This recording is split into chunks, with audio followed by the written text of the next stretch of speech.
Après avoir vu la programmation du robot Timio sous toutes ses facettes, on va voir dans cette section que le robot Timio est un système ouvert et que ses fonctionnalités peuvent être simulées, elles peuvent être utilisées pour le programmer à distance ou pour le faire interagir avec d'autres systèmes informatiques.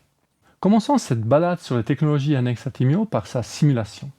Il existe en effet un simulateur autour du robot Timio qui permet de se passer du robot réel en programmant un robot simulé.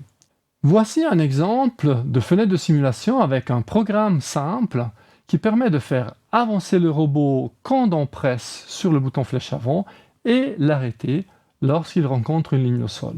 La simulation permet d'exécuter son programme sur un robot virtuel comme vous le voyez ici. Donc je peux charger le programme, l'exécuter et là, lorsque je pèse sur la flèche avant, il démarre et lorsqu'il rencontre une ligne, il se met en rouge comme c'est indiqué par le programme. Mais si on a un robot réel, pourquoi le simuler?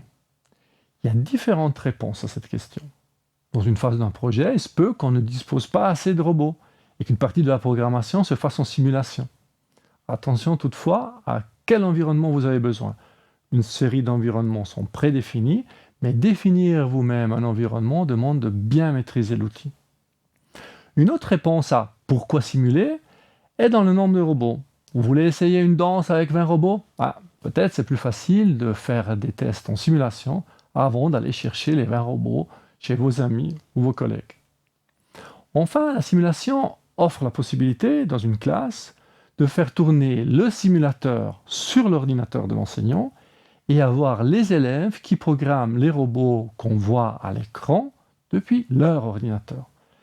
Si vous voulez faire une expérience collaborative ou simuler une station spatiale dans laquelle vous allez intervenir avec différents robots pilotés par différents élèves, la simulation peut être un outil assez intéressant.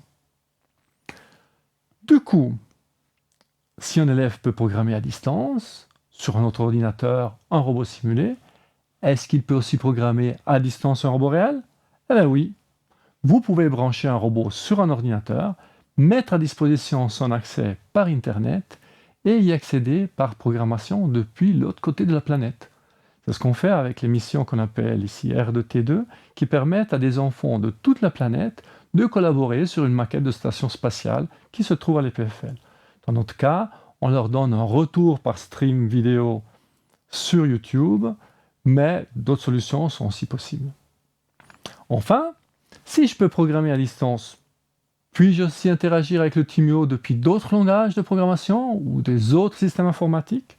À nouveau, la réponse est oui, et cela se fait grâce à l'ouverture du système et à la mise à disposition de tous les outils en open source. Il est donc possible d'accéder aux fonctionnalités du Timio depuis d'autres langages que ceux supportés par Azeba Studio ou la plateforme Scratch.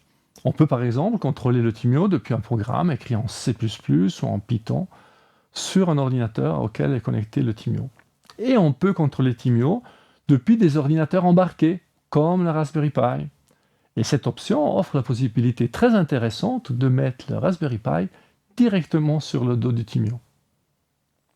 Voici un robot autonome complet composé d'un Timio et d'une Raspberry Pi. Il a été développé par Bertrand Collignon. Comment coexistent ces deux systèmes?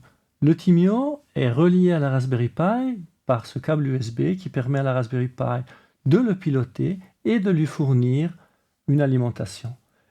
L'alimentation complète du système est fournie par ce pack d'accu qui alimente le tout via ce câble USB. La Raspberry Pi fournit deux nouvelles fonctionnalités.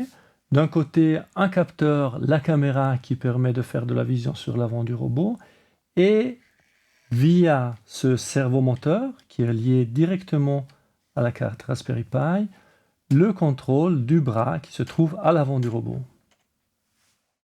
Les possibilités offertes par Timio à l'infrastructure Azeba ne s'arrêtent pas là, mais on a fait un tour assez large de ce qui est facilement accessible et utilisable dans des projets personnels ou en classe.